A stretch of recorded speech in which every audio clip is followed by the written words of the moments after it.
Hello students. तो next phylum जो अपने को डिस्कस करना है वो है इकाइनोडर्मेटा। ठीक है, तो इनिशियली इसके कुछ बेसिक कैरेक्टर्स बता रखे हैं कि इसके जो मेंबर्स हैं वो कैसे होंगे। मेरीन वाटर में मिलेंगे, all are marine, generally live at bottom. ठीक है, जो मेरीन सी वाटर कंडीशन है उसमें वो कहाँ मिलेंगे, बॉटम एरिया में। एंड स्लो मूविंग ऑर्गेनिजम्स हैं, स्लो मूविंग एनिमल्स है वो। उसके बाद आता है बॉडी शेप। तो उनका बॉडी शेप वेरी करता है, स्टार लाइक शेप भी है जैसे स्टार फिश है, साइलेंट्रिकल बॉडी भी है उनकी जैसे उनमें एक आता है सी क्यूकुमेरिया, वो मेलन लाइक भी है और डिस्क शेप लाइक भी स्ट्रक्चर है बॉडी के अंदर। तो उनका बॉडी शेप काफ़ी वेरी करता है। ठीक है, बेसिक इनके जो करेक्टर्स हैं वो हायर ऑर्गेनिजम्स जैसे ही हैं कि दे आर ट्रिप्लोब्लास्टिक मिलेंगे, तीनों जम्प्स लेयर मिलेंगी, ectoderm, mesoderm, एंडोडम and coelomate animals मिलेंगे। यानी कि स्प्लिटिंग ऑफ मीजोडम से उनके अंदर बॉडी केविटी अराइज होती है, सिलोमेट एनिमल्स होंगे। और with organ system level of organisation, काफ़ी ऑर्गन सिस्टम भी इनके अंदर डेवलप हो रखा होगा, ये ऐसे करेक्टर मिलेंगे। ठीक है, फिर एक अलग पॉइंट क्या आता है कि they do not have distinct head, कि उनके अंदर किसकी फॉर्मेशन नहीं होती, डिस्टिंक्ट हेड नहीं दिखता, अलग से हेड फॉर्मेशन नहीं होती। जैसे कोक्रोच में यानी कि इंसेक्ट्स वगैरह में देखने को मिलती है सेफेलाइजेशन, वैसे इनके अंदर नहीं मिलती।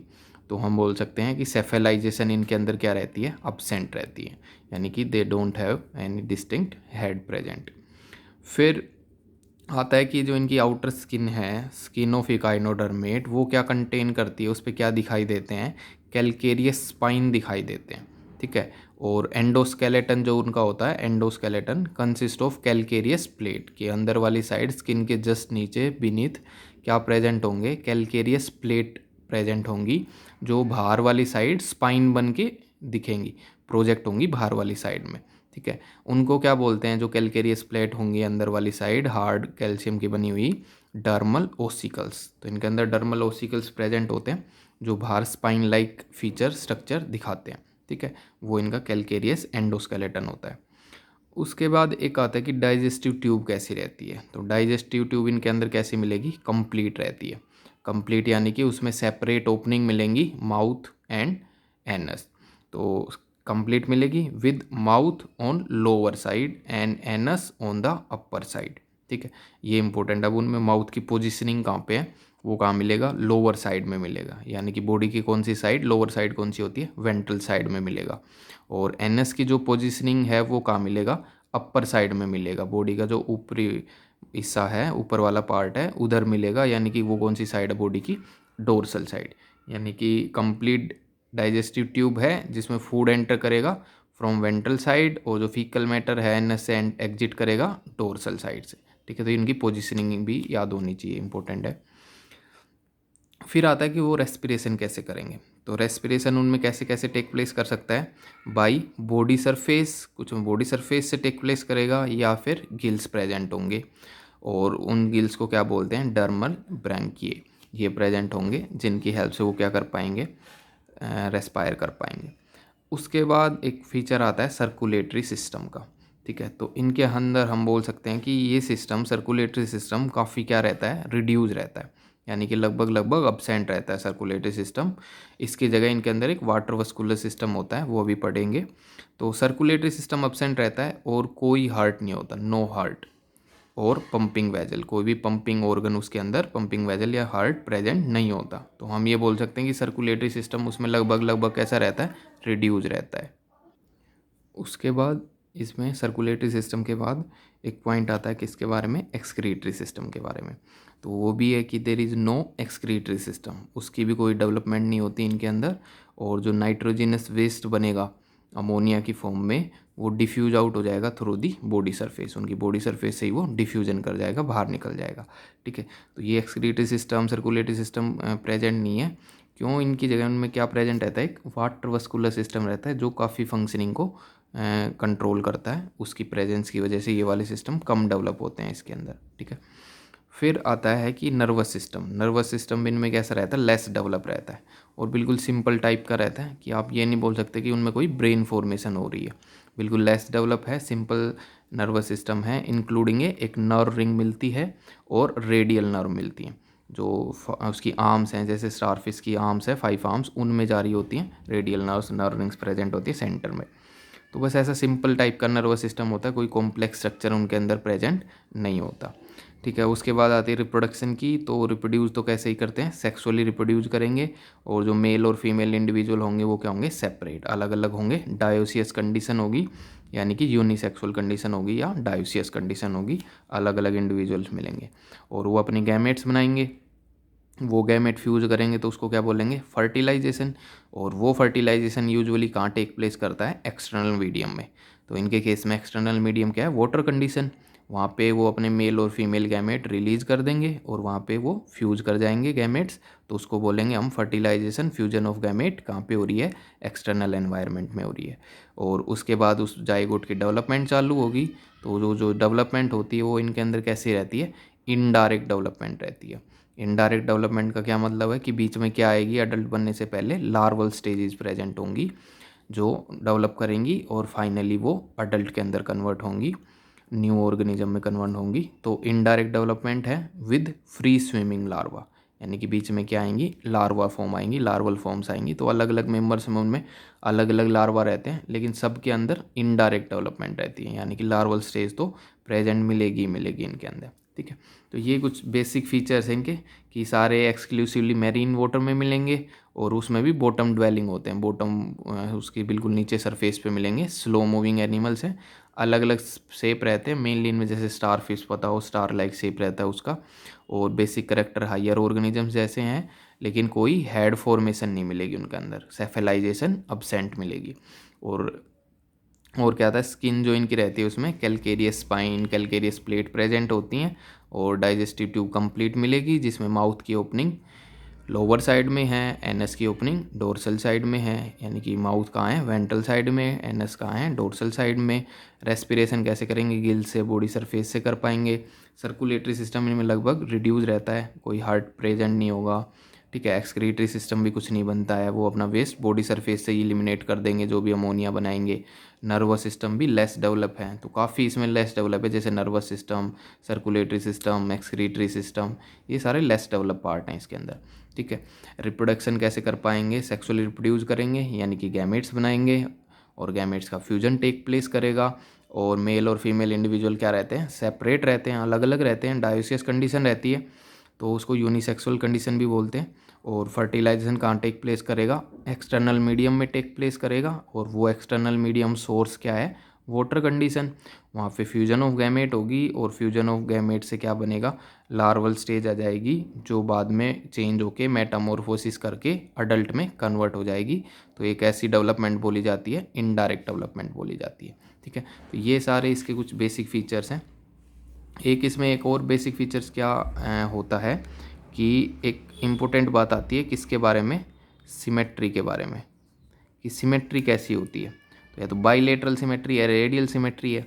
तो इसमें दो चीज़ें हैं, एक तो इसका कौन है, लार्वा, एक कौन सी फॉर्म है, अडल्ट फॉर्म है, लार्वल फॉर्म और अडल्ट फॉर्म।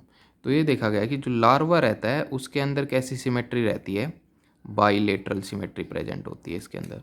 यानी कि अगर लार्वा को कट करेंगे तो 2 इक्वल पार्ट्स में ही कट कर सकते हैं, अगर कट करने वाला प्लेन सेंटर से पास हो, सेंट्रल एक्सिस से पास हो तो। लेकिन जो इसका अडल्ट बन जाता है, अडल्ट जैसे स्टारफिश बन गई, तो इसके अंदर कैसी सिमेट्री देखने को मिलती है, रेडियल सिमेट्री देखने को मिलती है। तो ये एक है कि इनके जैसे तो बोलते हैं कि एडवांस सिमेट्री है बाइलेटरल वाली, लेकिन वो इनके किस में देखने को मिलती है, लार्वा में। और अडल्ट में कैसी सिमेट्री आ जाती है, रेडियल सिमेट्री आ जाती है, ठीक है। तो ये एक पॉइंट इंपॉर्टेंट है जो आपको अलग से याद करना है, इस पर क्वेश्चन भी आते रहते हैं नीट में। तो सिमेट्री एक इम्पोर्टेंट पॉइंट है जो आपको इकाइनों में स्टारफिश के वाले केस में याद करना है कि लार्वा में बाइलेटरल सिमेट्री है जबकि अडल्ट में रेडियल सिमेट्री है, ठीक है। उसके बाद आता है कि जो सबसे इम्पोर्टेंट इनका एक फीचर है इकाइनों का, वो क्या रहता है कि the most distinctive feature of echinoderms is the presence of water field vascular system, या उसको बोलते हैं एम्बुलेक्रल सिस्टम, या बोलते हैं वाटर वस्कुलर सिस्टम, वो प्रेजेंट होता है इनके अंदर। वो सबसे इनका इंपॉर्टेंट करेक्टरिस्टिक फीचर है, ठीक है। किसकी प्रेजेंस, वाटर वस्कुलर सिस्टम की प्रेजेंस। तो वस्कुलर मतलब वही उसके सर्कुलेटरी का काम कर रहा होगा, सर्कुलेशन का काम कर रहा होगा उसकी बॉडी के अंदर, तो उसको एम्बुलेक्रल सिस्टम भी बोलते हैं या वाटर वस्कुलर सिस्टम भी बोलते हैं, जिसमें कौन फ्लो करेगा, वाटर फ्लो करेगा। ठीक है। और उसमें क्या स्ट्रक्चर भी होते हैं, विद ट्यूब फीट्स होते हैं, वो हेल्प करेंगे ओवरऑल लोकोमोशन में। अब फूड अंदर आ रहा है, अब पानी अंदर आ रहा है तो उसके साथ फूड भी आ रहा होगा, तो उसको कैप्चर कर लेंगे किसी प्रे वगैरह को, और ट्रांसपोर्ट भी हो जाएगा फूड का। और पानी के साथ ही ऑक्सीजन डिजोल्व होकर आ रही होगी तो वो रेस्पिरेशन में भी हेल्प कर देगा। और उसी वो पानी जब एग्जिट करेगा उनकी बॉडी से वाटर कंडीशन, तो उसके अंदर वो अपना वेस्ट डाल देंगे, तो वो एक्सक्रीशन भी हो गया, अमोनिया वगैरह भी एक्सक्रीट हो सकता है उससे। तो वो water vascular system, ambulacral system, उनमें काफ़ी फंक्शनिंग्स को डिसाइड करता है।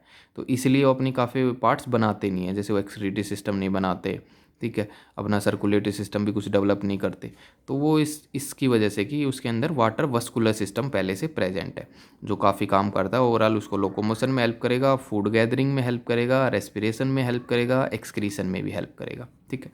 अब देखते हैं ये वाटर वस्कुलर सिस्टम होता क्या है, ठीक है। तो ऐसे, तो स्टारफिश जैसे अज्यूम कर लो, तो उसके अंदर एक तो सेंट्रल रीजन रहता है, उसके अलावा उसमें क्या प्रेजेंट होती हैं, आर्म्स प्रेजेंट होती हैं। मान लो 5 आर्म्स है उसके अंदर, जैसे स्टारफिश में होती हैं, तो ये 5 आर्म्स है उसकी, ये वाली 5 आर्म्स है, और ये उसका सेंट्रल रीजन है, ठीक है। रिंग लाइक स्ट्रक्चर है सेंटर में, और ये वाली रेडियल कैनाल्स जा रही हैं इसके अंदर बाहर, ठीक है। तो उनके अंदर एक ओपनिंग रहती है, एक उसको बोलते हैं मेड्रोफोराइट, ठीक है, मेड्रीफोराइट रहता है, उसमें पोर्स प्रेजेंट होते हैं। और इस मेड्रीफोराइट्स में जो ये पोर्स हैं, इन पोर्स के थ्रू इसमें क्या एंटर करेगा, वाटर एंटर करता है। और उसके बाद ये थोड़ा एक वाइडन रीजन रहता है, तो वाइडन रीजन को बोलते हैं एम्पुला। बायो में जहाँ भी थोड़ा वाइड पार्ट आ रहा है उसके लिए वर्ड आ जाता है एम्पुला, तो एम्पुलरी रीजन आ जाता है। उसके बाद ये मेड्रोपोराइट कैनाल है, ये कहाँ जाएगी, किससे जाके मिल जाएगी, इसमें ये सेंटर में जो रिंग कैनाल होती है, इससे जाके वो मिल जाती है। तो वो एम्पुला रीजन से मेड्रीफोराइट कैनाल जो कैलकेरियस रिंग से ही कवर्ड भी रहती है, ये वाली ऐसे कैलकेरियस रिंग से कवर्ड भी रहती है सारी की सारी, सो दैट ये अपना सेफ स्ट्रक्चर ऐसे कैसे मेंटेन कर पाए। तो ये उससे कवर्ड रहेगी कैलकेरियस रिंग से। तो इससे पोर से पानी एंटर कर रहा था, वाटर एंटर कर रहा था, और एम्पुला से फिर कैनाल से कहाँ जा रहा था, रिंग कैनाल में जा रहा था। तो वो इसकी बॉडी के यहाँ जाएगा सेंट्रल पार्ट में। इनको क्या बोलेंगे, रिंग एम्बुलेक्रल वेजल्स, या रिंग वेजल्स बोलते हैं, रिंग कैनाल बोलते हैं। इनके अंदर वाटर आ जाएगा। उसके बाद ये पानी किस में एंटर कर जाएगा, वाटर इन चैनल्स में ओपन कर जाएगा, जो आर्म्स में जा रहे हैं ये चैनल हैं, वाटर वस्कुलर सिस्टम के ही चैनल हैं, जिनमें पानी आगे मूव कर जाएगा, कैनाल्स हैं एक तरह की। तो इनको क्या बोलते हैं, रेडियल एम्बुलेक्रल वेजल्स या रेडियल कैनाल्स बोलते हैं इनको। तो पहले तो रिंग कैनाल में आया, रिंग कैनाल से कहाँ चला गया, सारी रेडियल कैनाल्स में वाटर एंटर कर गया, तो ऐसे वो उसमें एंटर कर गया। उसके बाद इनके इंटरनल साइड में, रिंग कैनाल के इंटर साइड में कुछ स्पेशल बॉडीज़ होती हैं, उनको बोलते हैं टिडमैन बॉडीज़, वो भी काम करती हैं इसी में, वाटर वस्कुलर सिस्टम में ही। तो उसके बाद वाटर एंटर कर गया रेडियल एम्बुलेक्रल वेजल्स में, रेडियल कैनाल्स में। अब रेडियल कैनाल्स के बाद वो पानी किस में एंटर कर जाएगा, वाटर किस में एंटर कर जाएगा, और कैनाल्स लाइक स्ट्रक्चर रन करेगा, जिसको क्या बोलते हैं, पोडियल कैनाल्स, पोड की कैनाल, पोडियल कैनाल्स, उनके अंदर चला जाएगा। और पोडियल कैनाल से वो लास्ट में एक स्ट्रक्चर होगा, उसके अंदर चला जाएगा, जिसको क्या बोलते हैं, पूरे के पूरे को ट्यूब फीट। इस स्ट्रक्चर को क्या बोलते हैं, ट्यूब फीट। उस ट्यूब फीट में क्या है कि उस ट्यूब फीट का जो वाइडन रीजन है, ज़्यादा ब्रॉडर रीजन है, उसको क्या बोल देंगे, एम्पुला। उसके बाद नीचे वाली साइड जो नैरो रीजन आ गया, उसको क्या बोल देते हैं, पोडियम। और लास्ट में जो रीजन है जहाँ से ओपन हो रहा बाहर की साइड, उसको क्या बोलते हैं, सक्कर। तो ये सारा मिलके क्या बनाता है, ट्यूब फीट बनाता है। तो फिर पोडियल कैनाल से वो पानी ट्यूब फीट में जाएगा, और ट्यूब फीट से वो बॉडी के बाहर निकाल देंगे, उस पानी को प्रेशर से बाहर निकाल देंगे, ठीक है। तो जब, अब तो पूरा वाटर फ्लो कैसे हो रहा है कि पहले मेड्रोपोराइट के पोर से वाटर एंटर किया, एम्पुला रीजन में आया, मेड्रीफोराइट कैनाल में गया, उसके बाद रिंग कैनाल में गया, रिंग कैनाल से रेडियल कैनाल्स में चला गया, रेडियल कैनाल से पोडियल कैनाल में आया, पोडियल कैनाल से ट्यूब फिट में आया, और ट्यूब फिट से पानी बाहर निकल गया। तो एक साइड से पानी एंटर कर रहा है मेट्रोफाइट से, और ट्यूब फिट से एग्जिट कर रहा है। तो ऐसे उनकी बॉडी में ये फ्लो कंटिन्यूस मेंटेन रहता है वाटर का, और ये ही कंटिन्यूस फ्लो उनमें फूड के लिए, रेस्पिरेशन के लिए, एक्सक्रीटरी वेस्ट को एलिमिनेट करने के लिए रोल प्ले करता रहता है। तो ये इनका एक करेक्टरिस्टिक फीचर है वाटर वस्कुलर सिस्टम, ठीक है, जो इनमें हेल्प करेगा।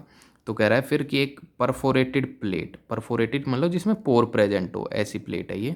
ए परफोरेटेड प्लेट कोल्ड मेड्रीफोराइट, मेड्रीफोराइट क्या करेगी, prevent permit entry of water, पानी को अंदर लाने देगी, इनटू कहाँ जाएगा, एम्बुलेक्रल सिस्टम में आ जाएगा, जो ring canal, radial canal, podial canals हैं उनके अंदर वो वाटर क्या करने लग जाएगा, एंटर करने लग जाएगा। कहाँ से आएगा, मेड्रिफोराइट से, जो एक पोर लाइक स्ट्रक्चर है, पोर लाइक प्लेट है, उसकी हेल्प से, ठीक है।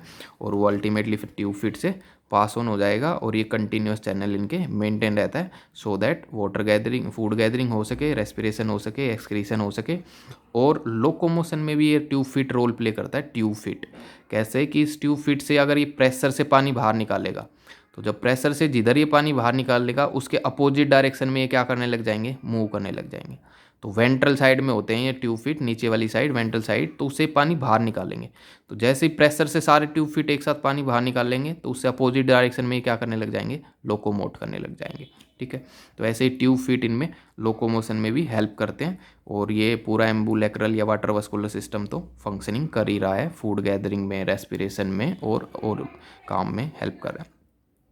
फिर कह रहा है कुछ और भी फीचर्स आते हैं इकाइनोडर्मेट से रिलेटेड, कि इकाइनोडर्मेट्स है वो, इकाइनोडर्म्स है वो सम कोर्डेट लाइक करेक्टर, जो हायर ऑर्गेनिजम्स हैं, कोर्डेटा फाइलम है, उसके जैसे भी कुछ करेक्टर होते हैं, लाइक एंटीरोसिलोमिक सीलोम, जो बॉडी कैविटी है वो एंटीरोसिलोमिक होती है, कि वो किससे, उसका जो मेजोडर्मल टिश्यू होता है वो कहाँ से अराइज होता है, एंडोडर्म से अराइज हो रहा होता है, एंटीरोसिलोमिक सीलोम होती है।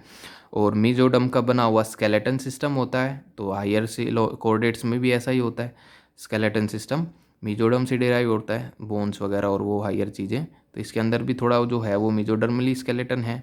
और एम्ब्रियोनिक डेवलपमेंट में क्या दिखता है, ड्यूट्रोस्टोमिक डेवलपमेंट।